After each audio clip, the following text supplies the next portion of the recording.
नमस्कार. आईच्या या खाशेल्या मुलाखतीत तुमचं सगळ्याक येवकार and we have a very special guest with us. महाराष्ट्रातले सिनियर मंत्री, सिंधुदुर्गचे पालकमंत्री. मी माझी वगैरे म्हणत नाही कारण मला अजून ते आजीच वाटतात आणि जे काही घडलं आहे गेल्या 2-3 तासात त्याच्यावरून माझी म्हणणं मला असं बरोबर वाटत नाही. आमच्याबरोबर आहेत उदय सामंत सर. वेलकम. सगळ्यात आधी जे घडलं गेल्या 2-3 तासामध्ये राजकीयदृष्ट्या तुमचा एवढा प्रदीर्घ अनुभव आहे, तुम्ही त्याच्याकडे कसं बघता?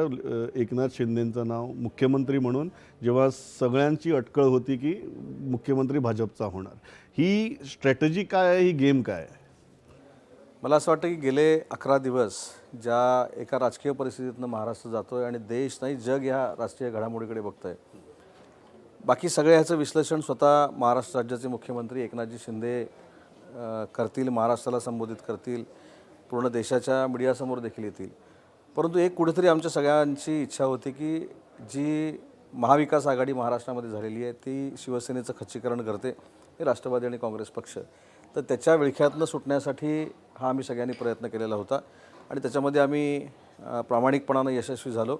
आणि महाराष्ट्रातला एक शिवसैनिक ज्यांनी सुरुवात शाखाप्रमुखापासून केलेली होती, तो बाळासाहेबांचा एक सच्चा शिवसैनिक महाराष्ट्राचा मुख्यमंत्री झाला, याच्याबद्दल महाराष्ट्रातल्या सगळ्याच शिवसैनिकांना माझ्यासकट मनापासूनचा अभिमान आहे. आणि म्हणून एकनाथ शिंदे साहेबांचं देखील आपल्या माध्यमातून मनापासून कौतुक करतो, त्यांचं अभिनंदन करतो. सगळेजण या पॉलिटिकल स्ट्रॅटेजीविषयी बोलत आहेत की एक अटकळ होती की देवेंद्र फडणवीसजी मुख्यमंत्री बनतील आणि त्यांनी पत्रकार परिषद घेतली आणि खूप नाट्यमयरित्या सांगितलं की एकनाथ शिंदे मुख्यमंत्री. हे आधीपासून ठरलेलं होतं की दिस इज अ स्ट्रॅटेजी कुठेतरी? ही मला असं वाटतं की एकनाथ शिंदे साहेबांची, देवेंद्रजींची आणि केंद्रातल्या पंतप्रधानांची, अमित शहा साहेबांची स्ट्रॅटेजी असेल, त्याच्यातली आम्हाला काही कल्पना नव्हती. परंतु आज ज्यावेळी आमचे सहकारी हे मुख्यमंत्री झाले, हे ज्यावेळी मला कळलं त्यावेळी आम्हाला सगळ्यांनाच मनापासूनचा आनंद झाला आहे. आणि या सगळ्या ह्याच्यामध्ये आम्ही सगळेच आमदार हे एकजुटीने एकत्र राहिलो, हे देखील कौतुकास्पद आहे. आणि म्हणून मला असं वाटतं की महाराष्ट्र राज्यानं आज देशामधला एक राजकीय इतिहास घडवला आहे आणि एक सर्वसामान्य कुटुंबातली व्यक्ती आज महाराष्ट्र राज्याच्या मुख्यमंत्रीपदावर बसलेली आहे. मला मुद्दाम तुम्हाला विचारावं असं वाटतं कारण तुम्ही you are one of the last MLAs to go to Guwahati. असं काय घडलं व तुमच्यासाठी कोणता टर्निंग पॉईंट होता की तुम्ही हा निर्णय घेतला? कारण तुमचे संबंध ठाकरे परिवारांशी, मातोश्रीशी खूप घनिष्ठ आहेत, जवळचे आहेत. मग असं काय घडलं की तुम्ही अखेरपर्यंत थांबलात? का थांबलात आणि नंतर का गेलात? आपल्याला एक जाणवलं असेल की आम्ही जे 50 आमदार आहोत त्यांनी असं कुठेही म्हटलेलं नाही शिंदे साहेबांच्या नेतृत्वाखाली की आम्ही शिवसेनेचे नाही आहोत. आजही घोषणा देताना शिवसेना भाजप युतीचा विजय असो अशा पद्धतीच्याच घोषणा सगळ्या आमदारांनी दिलेल्या आहेत. आणि म्हणून ज्यावेळी काही आमदार हे या मोहिमेवर निघाले त्यावेळी मी देखील काही लोकांमार्फत सांगण्याचा प्रयत्न केला की आपण त्यांच्या मनातली इच्छा जाणून घेतली पाहिजे. परंतु मला असं जाणवलं, मी जे 2 दिवस त्या ठिकाणी होतो, की काही लोक ही साहेबांमध्ये आणि ह्या सगळ्या मंडळींमध्ये, आमदारांमध्ये दुरावा निर्माण करण्याचा प्रयत्न करत आहेत, त्याच्यामध्ये कटुता निर्माण होते आणि जोडण्यापेक्षा तोडण्याचं काम काही मंडळी करत आहेत. तर मी देखील निर्णय घेतला की शेवटी लोकशाहीमध्ये ज्यांच्या मनातल्या भावना ह्या बहुमतानं सिद्ध होतात, हा बहुमताचा कौल नक्की काय याचा देखील मी विचार केला. मी देखील हे जोडण्यासाठी प्रामाणिकपणाचा प्रयत्न करत होतो. परंतु शेवटच्या टप्प्यात मला असं जाणवलं की काही मंडळी जी आहेत ती साहेबांना यांच्यापासून दूर नेत आहेत आणि म्हणून मी निर्णय घेतला की यांच्यासोबत यायचं. आणि सोबत आल्यानंतर मला देखील मनापासूनचं एक समाधान आहे की एकनाथ शिंदे साहेबांसारखा एक कणखर शिवसैनिक, सच्चा शिवसैनिक आज महाराष्ट्र राज्याचा मुख्यमंत्री झाला. तुझी एक गोष्ट मुद्दाम विचारावीशी वाटते की 50चा आकडा हा खूप मोठा आकडा आहे आणि स्वतः शिवसेनेतले 2/3पेक्षा जास्त आमदार. तुमचं विश्लेषण काय? ही परिस्थिती का आली? मी सुरुवातीलाच सांगितलं की जी नैसर्गिक युती असते आणि जी अनैसर्गिक युती असते, त्याच्यामधली अनैसर्गिक युतीमध्ये आम्ही होतो आणि ती नैसर्गिक युती असावी अशी एकनाथ शिंदे साहेबांच्या नेतृत्वाखाली सगळ्या आमदारांची इच्छा होती आणि ती युती एकनाथ शिंदे साहेबांनी घडवून आणली. त्याच्यामध्ये पंतप्रधान महोदय असतील, संरक्षण मंत्री असतील, आमचे देवेंद्रजी असतील, या सगळ्यांनी त्याच्यामध्ये पुढाकार घेतला. आणि आज मला असं वाटतं की महाराष्ट्रातल्या शिवसेनेच्या कार्यकर्त्यांना जो शिवसैनिक मुख्यमंत्री बघायचा होता, ते स्वप्न म्हणजे ते बाळासाहेबांचं देखील स्वप्न होतं आणि उद्धव साहेबांचं देखील स्वप्न होतं, ते आम्ही सगळ्यांनी मिळून पूर्ण केलं. याच्यामध्ये आम्हाला आंतरिक समाधान आहे. क्वचित घडतं की मंत्री सोडून जातात आणि मंत्री जाऊन आपण तुम्ही जसं म्हटलं की याला आपण एक्झॅक्टली रिबेलियन नाही म्हणू शकत, कारण तुम्ही शिवसेनेतच आहात, तुम्ही सगळेजण म्हणता की आम्ही शिवसैनिकच आहोत, तर रिबेलियन नाही म्हणू शकत, पण जनरली मंत्री कुठल्याही गटात असे जात नाहीत. नाही, मी या सगळ्या सिच्युएशनला मी कधीही बंड म्हटलं नाही. हो. ही मोहीम होती. काही लोकांनी बंडखोर, हे बंड आहेत, आम्ही शिवसेनेमध्येच आहोत, वंदनीय बाळासाहेबांचा, उद्धव साहेबांचा विचार पुढे नेतोय, हे शेवटपर्यंत सांगितलं. परंतु शेवटी आपल्याला चौथा स्तंभ आपण आहात, आपल्याला काही बोलण्याचा अधिकार आहे. पण ज्या ज्या ठिकाणी मी बाईट दिला त्या ठिकाणी हेच सांगितले की आमची ही मोहीम आहे. बंड नाही आहे. आमच्या घटक पक्षामधल्या काही लोकांनी जी शिवसेना संपवण्याचा विडा घेतलेला होता, त्याच्यातनं शिवसेना वाचवण्यासाठी एकनाथ शिंदे साहेबांनी जे पाऊल टाकलेलं होतं, सर्वसामान्य शिवसैनिकाला वाचवण्यासाठी जे पाऊल टाकलेलं होतं, त्यांचं आम्ही समर्थन केलं होतं. काही वेळापूर्वी आमच्याबद्दल गैरसमज देखील झालेला होता की आम्ही ही गद्दारी केलेली आहे. आता शेवटी जे आता माझ्या मतदारसंघामध्ये मी कुठेतरी बाजूला गेल्यामुळं आपण आमदार होऊ शकतो अशी ज्यांची एक इच्छा असते, त्यांनी सुरू केलं की हे गद्दार आहेत, हे असं आहेत.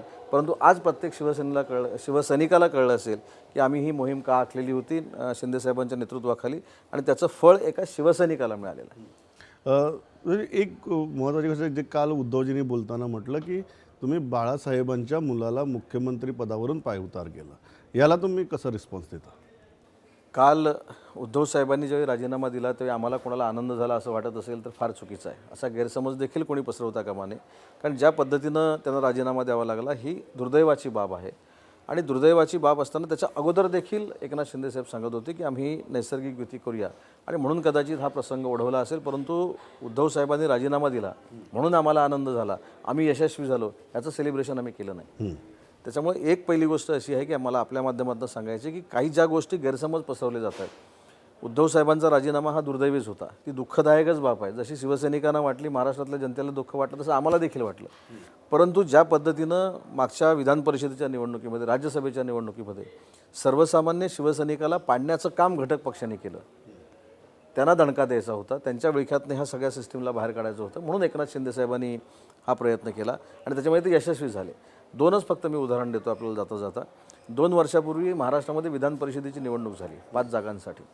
2 जागा राष्ट्रवादी काँग्रेस पक्षानं जिंकल्या, 2 जागा काँग्रेस पक्षानं जिंकल्या आणि 1 जागा अपक्षानं जिंकली. आणि अपक्ष जी व्यक्ती होती ती 4 दिवसात काँग्रेसमध्ये गेली. याला काय म्हणायचं, म्हणजे शिवसेनेचा उमेदवार त्यांनी पाडला. छत्रपती संभाजीराजेंना राज्यसभेची उमेदवारी द्यायचं ठरलं, त्याच्यानंतर संजय पवारसारख्या एका सर्वसामान्य शिवसैनिकाला दिलं. कोटा आमचा ठरला 42-42चा. NCPनं 43 मतं टाकली त्यांच्या उमेदवाराला, काँग्रेसनं 44 मतं टाकली आणि आमचा उमेदवार 3 मतांना पडला. त्याच्यामुळे शिवसेनेचा सर्वसामान्य कार्यकर्ता हा मोठा व्हायलाच द्यायचा नाही आणि उद्धव साहेबांबद्दल रोष निर्माण करायचा, शिवसेनेबद्दल रोष निर्माण करायचा, म्हणून यांनी षडयंत्र खेळलेलं होतं. आणि ते षडयंत्र मोडण्यामध्ये एकनाथ शिंदेसाहेब चांगल्या पद्धतीने यशस्वी झालेले आहेत आणि म्हणून त्यांचं पुन्हा एकदा अभिनंदन. एक गोष्ट आहे की म्हणजे तुम्ही खूप गैरसमजाबद्दल बोललात. एक जो प्रश्न विचारला जातो आहे की 2.5 वर्ष या सगळ्या गोष्टींना का लागली, कारण तुम्ही सरकारमध्ये मंत्री होतात. नाही, हा 2.5 गैरसमज वर्ष काय आहे. गेली? हा हो, गैरसमज म्हणून आहे. विचारतो. हा गैरसमज आहे. एकनाथ शिंदे साहेबांनी, हा माझा देखील गैरसमज होता, मी जोपर्यंत इथं पोहोचत नव्हतो तेव्हा माझा देखील गैरसमज होता, एक कार्यकर्ता म्हणून, एक शिवसैनिक म्हणून. आणि म्हणून माझ्या माध्यमातून शिवसैनिकांना सांगायचं की 2.5 वर्षामध्ये किमान 5 ते 6 वेळा स्वतः एकनाथ शिंदे साहेबांनी त्या सिस्टीमच्या संपूर्ण कानावर घातलेलं होतं, साहेबांच्या कानावर घातलेलं होतं. परंतु साहेबांनी ते करूच नये अशा पद्धतीची एक जी यंत्रणा होती ती साहेबांना रोखत होती आणि म्हणून शिंदे साहेबांना हा निर्णय घ्यावा लागला. तर अखेरचे 2 प्रश्न. पहिला प्रश्न, आता पुढची वाटचाल कशी होईल, कारण अल्टिमेटली शिवसेना पक्ष आहे, राजकीय पक्ष आहे आणि विधिमंडळ पक्ष आहे. विधिमंडळ पक्षाकडे सध्या 2/3पेक्षा जास्त आमदार आहेत, पण राजकीय पक्ष काय भूमिका घेईल याच्याकडे सगळ्यांच्या नजरा लागलेल्या आहेत. शिवसेनेचा मुख्यमंत्री घोषित झालेला आहे, विधानसभेत नेमकं काय घडणार? एक पहिली गोष्ट अशी आहे की आम्ही शिवसेनेतच आहोत. शिवसेना भाजप युतीचा आज मुख्यमंत्री झालेला आहे, त्याच्यामुळे शिवसेनेतनं बाहेर जाण्याचा काही प्रश्न येत नाही. शिवसेनेसाठीच आम्ही काम करतोय आणि शिवसेनेचाच हिंदू हृदयसम्राट बाळासाहेबांचा विचार पुढे नेण्यासाठी आम्ही झटतोय. त्याच्यामुळं काही जे लोक गैरसमज पसरवत आहेत, ज्यांचं अस्तित्वाची ज्यांची लढाई आहे, ते हे गैरसमज पसरवतात. आणि म्हणून मला असं वाटतं की शिंदे साहेब जो काही निर्णय घेतील, आज आम्ही तुम्हाला उद्धव ठाकरेंचा पाठिंबा मिळेल असं वाटतं का शिंदे साहेबांचं नाव घोषित झाल्यानंतर? याच्या संदर्भातले सगळे निर्णय जे आहेत हे घेण्याचे अधिकार आम्ही एकनाथ शिंदेजींना दिलेले आहेत. एकनाथजी शिंदे जो काही निर्णय घेतील तो आम्हाला 50 जणांना बंधनकारक राहील आणि तशा पद्धतीनं आम्ही वाटचाल करू. याचा अर्थ आम्हाला उद्धव साहेबांबद्दल आदर नाही किंवा त्यांच्याबद्दल काही वाईट आमची भावना आहे अजिबात भाग नाही.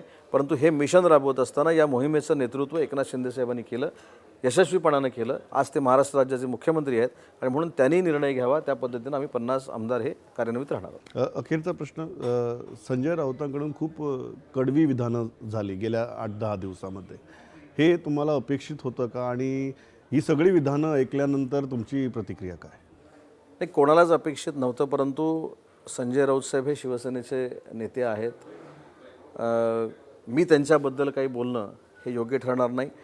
परंतु माझ्यावर जरी ते काही बोलले नसले तरी माझ्या सहकाऱ्यांवर अनेक वेळा त्यांनी जाहीर टीका केलेली आहे आणि त्यांचं मनापासूनचं दुःख माझ्या सहकाऱ्यांना आहे, ते शब्दात व्यक्त करू शकत नाहीत. आणि म्हणून मला असं वाटतं की या सगळ्या गोष्टीमध्ये आता जास्त लक्ष घालण्यापेक्षा महाराष्ट्र राज्याचा विकास करणं, महाराष्ट्र राज्याच्या प्रत्येक मतदारसंघामध्ये काम करणं आणि एकनाथ शिंदे साहेबांच्या नेतृत्वावर विश्वास ठेवून सर्व आमदारांनी एकत्र राहणं हा आम्ही संकल्प केलेला आणि त्या पद्धतीने पुढे जाणार. उद्धव ठाकरे साहेबांनी मुख्यमंत्रीपद घ्यायला नको होतं असं वाटतं का 2.5 वर्षामध्ये? या संदर्भामध्ये एवढ्या मोठ्या पातळीवर विचार करणाराही माणूस नाही. मी माझं मत तुम्हाला सांगितलं. आता उद्धव ठाकरे साहेबांनी ते मुख्यमंत्रीपद का घेतलं, कशासाठी घेतलं, हा शेवटी शरद पवार साहेब असतील, सोनियाजी असतील किंवा उद्धवजी असतील यांच्यामध्ये काही चर्चा झाली असेल. पण आज एक नक्की आहे की ज्यावेळी आमदार 50 एकत्र येतात आणि मी अगदी कौटुंबिक संबंधातनं ज्यावेळी आमदारांची चर्चा करतो ते आमदारांच्या मुखातनं काय येतं की आजारपणाच्या वेळी माझ्या कार्यकर्त्यांना शिंदेसाहेबांनी मदत केली, मला शिंदेसाहेब वाईट प्रसंगाच्या वेळी उभे राहिले, मला त्यांनी विकासात्मक मदत केली, माझ्या नगरपालिकेमध्ये मला त्यांनी चांगली ताकद दिली. त्याच्यामुळे मला असं वाटतं की ही जी अटॅचमेंट आहे ते कुटुंब म्हणून आहे. आणि म्हणून देशामध्ये पहिल्यांदा असं झालं की मोहीम यशस्वी होईपर्यंत सगळे एकत्र राहिले. नाही तर अनेक बंड तुम्ही बघितलेली आहेत. म्हणून मी सांगितलं हे बंड नव्हतं, ही आम्ही मोहीम यशस्वी केली. बंड फुटू शकतं पण मोहीम ज्यावेळी आम्ही डोळ्यासमोर ठेवून चालतो यशस्वी करायची, ती आम्ही सगळ्यांनी मिळून यशस्वी केली. आणि म्हणून याच्यामध्ये ज्या व्यक्तीवर विश्वास होता ती व्यक्ती म्हणजे एकनाथ शिंदे होते. आणि एकनाथ शिंदेने देखील अतिशय सगळ्यांना बाउंडिंग ठेवण्याचं काम केलं. त्याच्यामुळेच हे घडू शकलं. आणि म्हणून पुन्हा एकदा एकनाथ शिंदेसाहेब महाराष्ट्राचा गाडा अतिशय चांगल्या पद्धतीनं चालवतील, महाराष्ट्राला न्याय देतील, हा एक त्यांचा सहकारी म्हणून मला विश्वास आहे. आणि या सगळ्याची प्रचिती महाराष्ट्राच्या विकासात होईल याची देखील खात्री आहे. मला माहिती खूप बिझी शेड्यूल आहे, इकडे दगदगीची कामे, तरीसुद्धा तुम्ही वेळ काढलात, एवढ्या दिलखुलासपणे बोललात आणि एक गोष्ट कटाक्षाने आणि पुन्हा पुन्हा सांगितली की बंड फसू शकतात, मोहीम फसू शकत नाही आणि मोहीम सगळ्यांना एकत्र घेऊन येते. Uday Samantji, thanks a lot for talking to us. Pleasure talking. Thank you.